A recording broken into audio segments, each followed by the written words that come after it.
Selon ce que dit le Saint-Esprit, aujourd'hui, si vous entendez sa voix, n'endurcissez pas vos cœurs comme lors de la révolte, au jour de la tentation dans le désert où vos pères me tentèrent pour m'éprouver, et ils virent mes œuvres pendant 40 ans.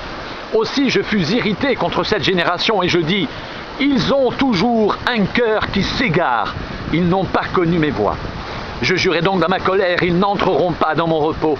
Prenez garde, frères, que quelqu'un de vous n'ait un cœur mauvais et incrédule au point de se détourner du Dieu vivant.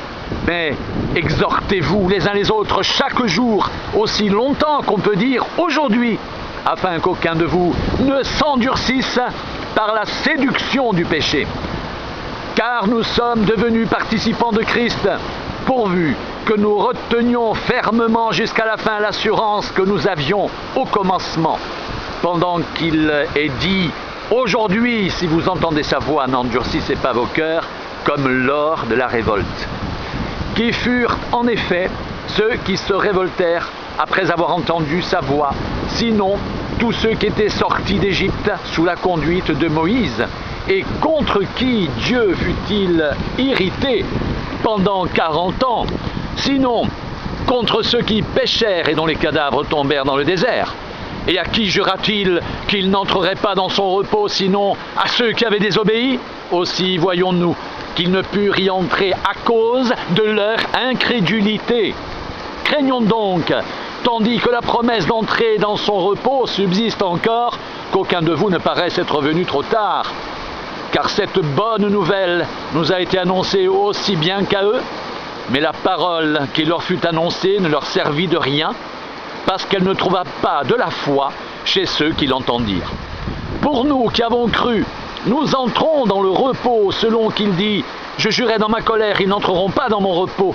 Il dit cela, quoique ses œuvres aient été achevées depuis la création du monde, car il a parlé quelque part ainsi du 7e jour, et Dieu se reposa de toutes ses œuvres le 7e jour. Et ici encore, ils n'entreront pas dans mon repos.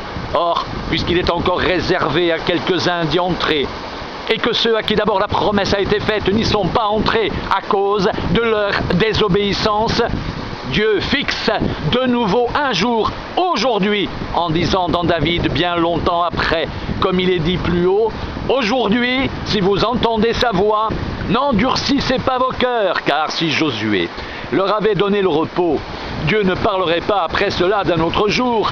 Il y a donc un repos de sabbat réservé au peuple de Dieu. Car celui qui entre dans le repos de Dieu se repose de ses œuvres comme Dieu s'est reposé des siennes.